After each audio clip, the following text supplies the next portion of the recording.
Doctor Who is one of those television shows that has captured audiences for generation after generation, in turn garnering numerous awards and accolades. It has been a global phenomenon for almost 6 decades now. I started making YouTube videos on it during one of the most popular times of the show, and now I'm stopping during the least popular and most chaotic time. During a new revitalisation for myself from 2013 to 2017, I learnt a lot about the community and the various aspects and avenues for the ever-growing and expanding media spiral that the show has, which I've most definitely participated in. In this era, I very much loved being a Whovian, watching many of the fantastic YouTubers of the time, TJ Productions, Harry Williams Productions, Pertwee Smith 11, Dr. Forever, and more, not to mention participation in what some of these friends were dabbling in.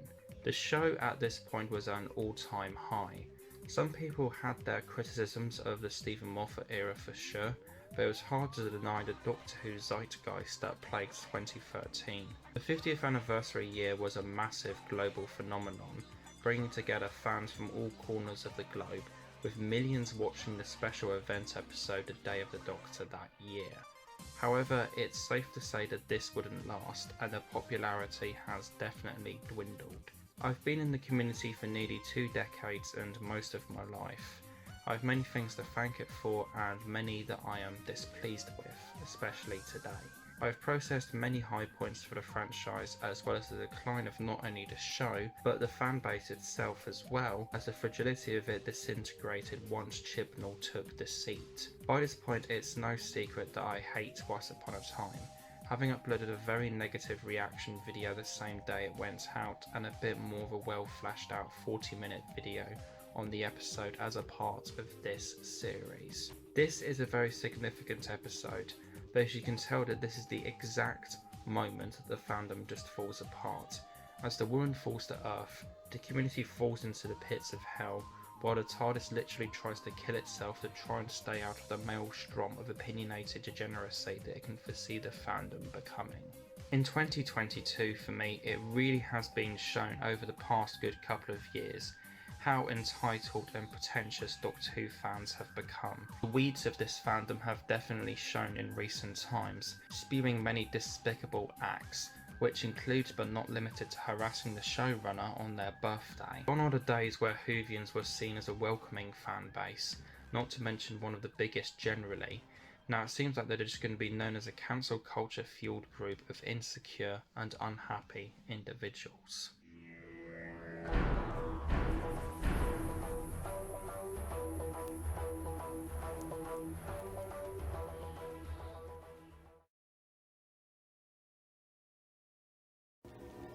All organic life will be eradicated in the firestorm. And when this world is destroyed, no more change.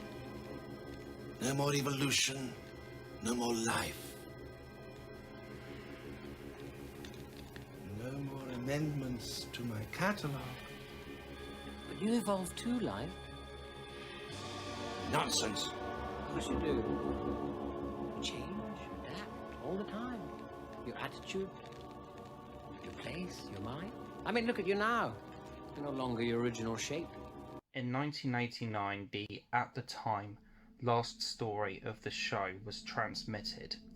This 3-part adventure was called Survival, and it pitted the, at the time, 7th incarnation of the Doctor against his arch nemesis, the Master, whom was in a desperate battle for survival. It was the last component of what is my favourite Doctor Who season overall, and forms a fantastic trilogy of horror adventures with Ghostlight and the Curse of Fenric, all of which get a 10 out of 10 from me. So it's safe to say that the finale season of classic Doctor Who ended with a bang, but it also proved to be the perfect season that the show would end on at the time. The last story in all of its areas are great or even incredible. I could go into the acting, the brilliant creations that are the Cheetah People, not to mention the music by Dominic Glynn, which is easily one of the best scores for a story ever. But what's important here for me is the story. Survival very much took the concepts of evolution and change from the recent, at the time, Ghostlight and transplanted them into the lens of a visceral story about surviving, what we would do in desperate situations, our fighting instincts, e.g. survival of the fittest. It showcased what the program has been able to do and how it managed to. The show had humble beginnings, with a lot of it being studio-bound adventures in the first season from 1963 and 1964. The last story of the opening collection of stories, The Reign of Terror, was the only one of them to have exterior filming done, for example.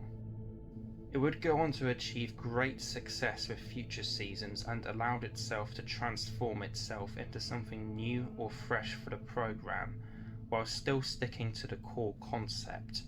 I've previously touched upon how the 10th Planet introduced the concept of how our main characters are able to change their body in my last episode, but outside of that, of the entire era of 1960s Doctor Who, I think the most significant turning point in terms of the programme's life would arguably be Season 6. The Invasion was an 8-part Cyberman story that introduced UNIT, which stands for United Nations Intelligence Task Force, a military organisation that combats unearthly threats to the planet Earth. This would very much be a staple feature in the next decade of the programme, with it being the driving force of the majority of Jon Pertwee's era as the Third Doctor. Later on in this series screened the final black and white story, and in turn the final 1960s story of the show, The War Games, which to this day is one of the most significant adventures of the show. This was a 10-chapter allegorical war epic that plunged the Doctor, Jamie and Zoe into various wars of different time periods, with the former character ultimately figuring out and coming to terms with that a rogue member of his own species is trying to raise an army for galactic conquest. This era-ending episode showed our main character going up against his own people on trial, and in turn his exile to planet Earth, which in turn leads into and begins the Third Doctor era, and the colour episodes of the show as well. It not only ended an era, but paved the way for many more adventures to come with what it introduced, being the Time Lords. The show itself would continue for several years, having seen great success with the Jon Pertwee and Tom Baker incarnations of the character, with the 4th episode of The City of Death garnering the show's highest ever ratings of over 16 million people watching the episode. The 1980s, however, was turbulent for the show to say the very least. The Caves of Androzani was the penultimate adventure of the 21st season and showcased the regeneration from the 5th to the 6th incarnations of the Doctor. Unfortunately for Colin Baker, however, his portrayal of the character was about to get off to a bad start, as the final story of season 21, The Twin Dilemma, is often cited as being one of the absolute worst stories ever in the show's history. Despite some generally well-received stories by today's fans, it is often seen that the 6th Doctor never really got much of a chance of his tenure because of poor stories, and not to mention the sheer amount of controversy that his era garnered at the time. Season 22 was perhaps the most different of classic Doctor Who in terms of the story and episode format, with only 13 episodes, the least amount of any classic Who season, and with them all being 45 minutes long. Not to mention the makers tried to gear it more towards a mature audience, with several of the stories being grittier and more disturbing than one would occasionally associate with the programme. Vengeance on Varos was notorious for violent content, including acid baths and attempted hangings, for example. If being controversial was season 22's idea, then it succeeded. After an 18-month hiatus that was forced upon the show, it did return with a 14 25-minute episode adventure called The Trial of a Time Lord as the overall 23rd season, very much being reflective and aware that the television franchise itself was on trial. Despite a 7th Doctor coming along for 3 more seasons of 14 episodes and 4 serials each, the damage was done and the show was stopped in 1989 after almost 700 transmitted installments. A foreign reboot was attempted in the mid-1990s but ultimately went nowhere, with Paul McGann's 8th Doctor's only screen feature for 17 years being a 1996 American co-produced television movie. However, Doctor Who was to continue during now what are dubbed the wilderness years of 1990 through to 2004. I think one of the reasons as to why the franchise and overall programme has lasted so long is not only because of an incredibly dedicated fan base, but because of the show's overall flexibility. If you extract the main central story crux of a mysterious humanoid alien in a space and time machine going on adventures, then what is Doctor Who? Well, it can be anything it wants to be, as the overall catalogue of instalments has shown us. In 1989, it was realised by Peter Darvill Evans, editor of Virgin Fiction, that there were few TV stories left to be adapted into books, which was something that had been done for several years now, with what are called the target novelisations.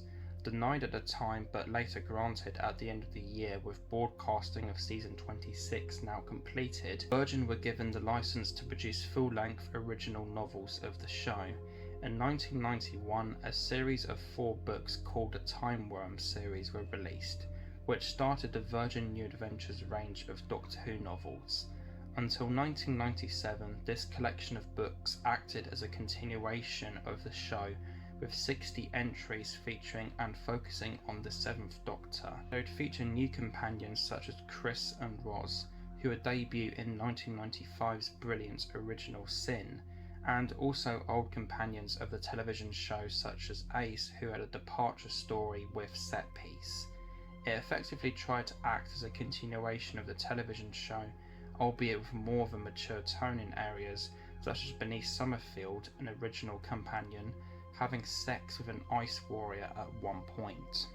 One of the biggest points of how the books continued the show is the fabled Lung Barrow. Mark Platt was the writer of the aforementioned TV entry Ghostlight, which was a replacement for this story that was deemed to have revealed too much about the Doctor and the Time Lords too quickly. However, elements of it not only appeared in this replacement, but I've also heard that some of the ideas would appear in future episodes of Sylvester McCoy's Doctor that never happened because of the cancellation.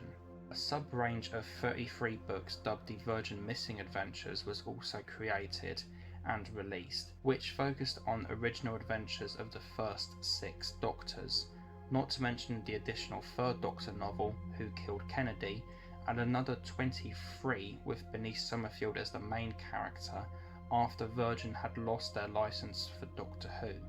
After this, the BBC would continue along the same formula with the 76 Past Doctor Adventure books and the 73 8th Doctor Adventure books. From 1991 through to 2006, these 5 ranges amassed 267 books, and overall I would have said that this was the golden age of Doctor Who novels. They have continued since, but nowhere near as frequently. Also during the Wilderness years, Big Finish audio dramas started up. This world of the franchise I am nowhere near as well as acquainted with as the books, but I can definitely say that they have made an impact on the fandom at large and have also proven to be worthwhile additions to the seemingly incalculable catalogue of overall Doctor Who stories. In the very early 2000s, Big Finish had just got going, with only a handful of Doctor Who audios out at this point. It was at this time, however, that Colin Baker spoke out, effectively saying that what the company was doing was all well and good, but stated what he would like to happen with his character of the 6th Doctor. This resulted in a shift and new direction for the incarnation, starting with release number 6, The Marian Conspiracy, which introduced a new companion for the chap, Evelyn Smythe. One of the most popular audios ever done with the character is the 23rd, Project Twilight, which I do share a love for. This is one of the most important stories and chapters for the overall development and re-engineering of the Sixth Doctor incarnation, showcasing what he is truly capable of. Despite myself agreeing that this is a fantastic audio and moment for the guy, I will personally say that what was done well here was somehow done even better in the sequel Project Lazarus, with that story pushing him even further, particularly in the second episode's ending. Diving into the show's media spiral and experiencing these new and fresh entries of the beloved time traveller has been extremely rewarding and enlightening. Enlightening because it has shown me Doctor Who's potential. As I said earlier, once you extract the core concept, then what is Doctor Who? To me, whenever I contemplate and look at the seemingly infinite amount of flexibility that the show has, and its ability to transcend mediums with unbelievable ease, then it is no wonder to me as to why it has lasted so long, and why the Doctor Who fandom is one of the leading figures for fandoms, one of the most popular and well known, which is only a given considering how long it has lived. I think another one of the major factors as to why Doctor Who has gone on for so long is because of the fan base itself. Plus, I would have said that Big Finish and the original fiction books would have not existed if it wasn't for fans that were passionate enough to keep Doctor Who going, in turn seeing the flexibility of it and adapting the concept for the ears and page. For those that would say that these are just fan fiction, isn't every single entry of the show technically fanfic, since these writers would have had to have been a fan of the idea of writing for the show in order for them to be willing to produce a script? I encountered a really mentally insecure woman on Facebook a couple times, roughly a year apart between each instance, who seemingly thought that it was okay just to harass people about liking Big Finish because they themselves didn't like it, in a hyper-narrow, needless comparison to the TV material. She did this under the guise of quote-unquote discussion, the abuse of which was staggering. I never thought I would end up ultimately thanking this arsehole at the conclusion of this series and ultimately my channel, but I kind of have to in a way. Not only did they mould the third section of my Twice Upon a Time video, the idea of a potential collaboration project with other Whovians about the importance of Big Finish, and they also ended up inspiring me to go ahead with the first two Doctor Who fandom videos in the first place. But, more importantly, they made me realise a lot. Made me realise a lot about the franchise, and further highlighted negative points within the fandom and the greater internet and social network society itself. As I said in my previous episode, I can understand how one would not like these new, I guess you could say, alternate Doctor Who stories, because they are quite different to what the television counterpart presented us. But I would still say that saying that they are just terrible just because they are not like TV Who is ungrateful and not really giving them much of a fair chance. Again, this highlights the unfortunate subconscious attitude people have towards something that is different, who would rather not give something a fair chance and hold it up to impossible standards whenever constructing an opinion only through this lens. Also, this individual highlighted another issue with the fandom for me, and one that is very much prevalent everywhere on the internet you go generally, being that people that have used social media over the years have seemingly normalised bullying and harassment on these platforms and websites. Not to mention that I find it hilariously baffling sometimes as to how opinionated one person can be, but yet have no idea as to how opinions actually work, as also shown through social media. Very much both of these two major issues about the greater social network society that we live in have come and raised their ugly heads within the Doctor Who fandom in recent years, with the 2018 to 2022 era of the show. Hey, this person loves the Jodie Whittaker era, they're a fake fan and haven't been watching the show properly, etc, etc, etc. What is a fake fan? Well, my viewer, Have you ever been so stupid to the point where you make up random meaningless bullshit just because you're so incapable of accepting and understanding of other people's opinions? I could probably go back and repeat what I said about people not giving it a fair chance, but that would be wrong, I would have said, because this tenure of the show definitely has its issues. Not to mention that I can definitely see where people are coming from, even if I am a person that doesn't get quote-unquote woke media generally. Doctor Who has had political moments in the past, namely with the Jon Pertwee era, but has always managed to have had a skillful balance of messages trying to be stated and adventure. The Green Death was the closer to season 10 of the series, and can be seen as a good story about an environmental economy, featuring heavy themes about environmentalism, terrifying mutations, and a heartfelt companion departure. It is no wonder why this is often one of the highest regarded stories from this particular tenure of the show. To me, this was a very good exemplary way of how the programme can address issues whilst being an enjoyable adventure and watch. However, picking one of the more favoured episodes of recent years, whenever I watched Rosa, to me there was no real enjoyable nature to this episode for me. It was basically a semi-well done 50-minute reminder that racism exists. A serious issue, and Rosa Parks is a significant moment in history, yes, but there could have been a much better way of an episode addressing this subject matter. The main characters are distractingly cringy goofballs during this episode, which is trying hard to highlight these issues and historic events, which just further hampers my enjoyment and ability to like one of these kinds of episodes, as I have similar feelings on the other two historicals from this series. Parks, Rosa Parks. No way. You're kidding. Brilliant! Rosa Parks. Lovely to meet you, Rosa Parks. Big fan. Excuse me? I get that the episode may want the way that the characters are written to try and come off as playful and awkward to the audience, but when dealing with a subject matter as sensitive as this, one that has indefinitely reached a new height of tension in recent years, it's just kind of uncomfortable that it was handled the way it was for me. Despite myself being a bit itchy on the seat about Rosa, I will give it credit, as in some areas it did have good moments, including ones where the issue of racism was portrayed quite well. Not a terrible episode in my opinion, it just could have been done and handled the subject matter a lot better.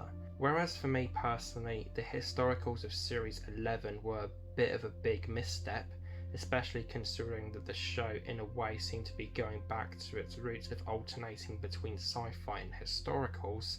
It was just the start of issues with the overall season. Arachnids in the UK and the Tsuranga conundrum has to be one of the most excruciating cases of bad episodes back to back, for instance. So, as if it wasn't obvious, and or if you didn't know already, Jodie Whittaker didn't exactly have a good start. But did it get better? Well, yes, but only marginally.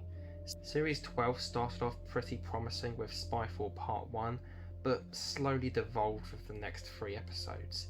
Fugitive of the Judoon, Praxeus and Can You Hear Me did pick up things again to an extent, but my personal least favourite episode of her entire era happened with The Haunting of Villa Diodati, and need I mention the finale at this point. During the broadcasting of this series in 2020, the world was very much being slowly strangled and taken over by COVID-19, which needless to say has affected a great deal. As such, the To Be Series 13 was cut back from a production order of 10 episodes down to 8, which was then further put down to 6, with this team siphoning off 2 of these for the currently ongoing 2022 specials. What is dubbed Doctor Who Flux broadcasted in late 2021 and was one 6-part adventure. For me, I would personally say that this wasn't bad. In fact, at my most generous, I would rate Flux a 7 out of 10 on the whole. I would also go against the grain and say that The Vanquishers was a better ending episode than The Timeless Children. The Halloween Apocalypse is the opening episode and what sets up the entire arc, and it's pretty good. A loud, action-packed, epic type of episode that does a good job of laying the groundwork for what is to come of the series. However, it does hint towards what would be my main issue with this story arc. War of the Sontarans. Another case of a really popular episode that I just cannot understand the hype for. So much so to the point I would actually say that this is the worst episode of Flux. Probably not as bad as The Haunting of Villa Diodati, but pretty close. Whereas that episode didn't misuse the main monster type of the episode, this does in a catastrophic failure of cringe. The Sontarans, a clone race that have been shown before as simple-minded but hell-bent on planet and galactic domination, are reduced down to comic relief that is completely against the race and a big misunderstanding of what they are. Although I will be fair and say that this alien race being thrown into the Crimean War is probably one of the better ideas of this era. The third and fifth episodes of this serial are basically installments that add more to the story and continue the narrative. They're not exactly great, but good for what they are, and I enjoy them personally. Just nothing amazing, just kind of two middle of the road episodes. Very much the centerpiece for me, and easily the best installment by miles, is Village of the Angels. As a massive fan of supernatural horror, this one really appealed to me, and I loved it. The last time we saw these aliens was the Series 7 episode, The Angels Take Manhattan, which unfortunately was their biggest low point for me so far, despite some good ideas. So I'm very happy that these genius creations made a comeback that was not only successful, but amazing. That cliffhanger as well is just the cherry on the cake for me. Incredible. But then we get to the finale, The Vanquishers. Wow, did this one create a storm. I will be fair on what I would consider to be more of an experiment of the show than a successful series through and through, and say that it was actually pretty good. Middling content for the most part, but enjoyable. My main issue with the first 5 episodes that I had when preparing myself to watch this conclusion, that there was far too much going on with the overall Flux narrative, and I feared that this last one would suffer from the problem of having to tie up so goddamn much. And I was right. The Vanquishers is quite a complicated episode, I can't argue with that. But I will make the counteraction of saying that if this was the last episode of a longer series, or if the overall season itself had less going on, more people would like it. It's not going to be to everybody's taste regardless if either of those two notes were addressed, because complex science fiction isn't for everybody, but I do think that if what I just addressed happened, then it would be a good finale for Flux, and still is a good one for that matter, although good in this scenario is still a 5 or a possible 6 out of 10. Weeping Angels on the offset was a promising glimpse as to something that I could enjoy from this series, because they truly are among the finest of the creations of the modern revival of Doctor Who. The cameo-like appearance of one of them in the Halloween Apocalypse was great, and their own episode was pretty damn amazing, as I said. However, they unfortunately feel very tacked on, as good as they are, and sadly out of everything in the overall series, they are one of the things which I feel definitely could be cut out of the overall arc. It's weird for me, but within the grander narrative, the Sontarans have a much better and greater purpose over the Weeping Angels, even if their own episode is a solid 2 out of 10 compared to the 9 out of 10 that the Lonely Assassins had. It's established that this offshoot of the Time Lords called the Division needs to capture the Doctor for their own purposes. They do so and ultimately use the Weeping Angels to transform them into one of their own, allowing her to be captured and leading into the events of Survivors of the Flux. This is all well and good and quite a cool concept, not to mention that it leads to a genuinely jaw-dropping cliffhanger, but it overall leaves this species feeling very minor in the grand scheme of things. The Sontarans, despite being worse handled in their own episode, actually do have a purpose and a true to the race goal within the overall narrative, being them wanting to use the Flux to obliterate the Cybermen and Daleks as an ultimate victory for the Sontaran kind. However, the Angels just feel like plot tools overall and not much more. With the Swarm, however, what can I say about these creatures? They were just there and looks cool. Nothing in the entire storyline gave them a reason as to a purpose or anything in terms of an involvement within the greater narrative. I seem to remember that in Survivors of the Flux and the Vanquishers they had some type of involvement with Tecteun, but I honestly can't remember what or anything about this, so there could be something I'm missing or just simply forgetting.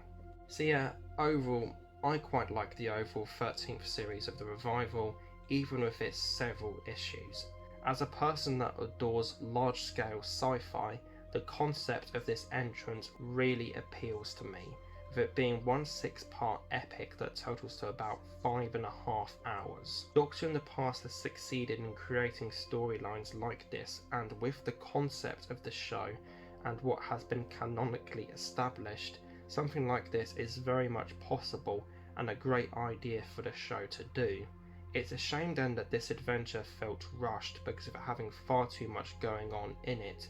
Maybe if it was 8 episodes, it could have worked a lot better than it did. But for what we got, I found it pretty enjoyable, personally. Flux, as with the majority of the Jodie Whittaker and Chris Chibnall era, has been divisive, and I think the tension within the community has gotten ever higher over the years. A lot of fans weren't happy with Twice Upon a Time, and then even more weren't happy with Series 11. Then this just got worse and worse as time went on, it seemed. Whenever I heard that Russell T Davies was returning as showrunner for Doctor Who's 60th anniversary, as well as Series 14 and beyond, I was surprised and happy in a way. I have long since stopped caring about the show as much as I did with myself moving on to new hobbies, but seeing this made me genuinely hopeful for the franchise and the fan base itself. The Christopher Eccleston and David Tennant era was great for the most part, and easily my personal favourite section of the Revival. Many of the episodes I could go back and watch again, as they were genuinely brilliant, although if I do, it'd be quite uncomfortable now with what has come out in recent times about certain actors. If Davies can come back and deliver a quality selection of 4 or 5 seasons again, then I think that the show and fan base can get back on track to an extent.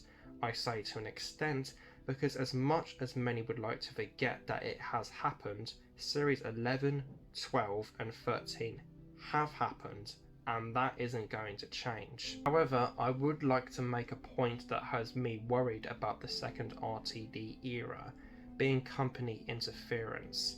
For myself, I have always found it to be unfair to 100% blame Chris Chibnall for the recent episodes of the show, because Doctor Who itself is one of several other programmes run by the BBC, one of the largest media broadcasting companies in the world. Whenever I take a look at the grand scope of the media-driven world of franchises, I see quite a few comments about various loved universes of entertainment have gone quote-unquote woke. In consideration of this, and from what I have heard about other programs run by the company, I doubt that the current entire canon of 31 episodes of Jodie Whittaker Doctor Who was all meticulously planned and executed in the way it was by this one person. I don't think there's going to be a case of where these seasons will overall become better, like 22 and 23 of the original run, mainly because of what these episodes have done, particularly the Timeless Children. And still, I think that in another 15-20 years time, when Doctor Who has likely reached 50 overall series, these will still be generally seen as bastard childs of the franchise, for lack of a better term.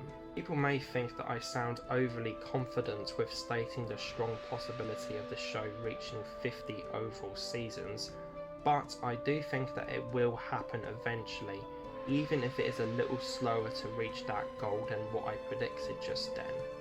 As I mentioned earlier, in the grand scheme of the overall evolutionary flux of the show, it has survived and will survive again thanks to the fan base, Many look back at the mid to late 1980s era of the show and say that it wasn't a good time for it at the time, but it has survived and gone on for many more years, even reclaiming success of the revival at some points. Many people are unhappy with the current state of the show, and I've even heard of small whispers of cancellation, but somebody will eventually pick up the baton and breathe new lovable life into the show. If I was still a die-hard fan of the show and not looking at other things, then I would be confident that at some point the show will continue and see new success. I would know just to be patient. Doctor Who, I feel, is a franchise that is far from over because of the potential and possibility of it. Fans will keep the fire warm for a long time to come, and I wouldn't at all be surprised if it's seen as a successful and beloved franchise once again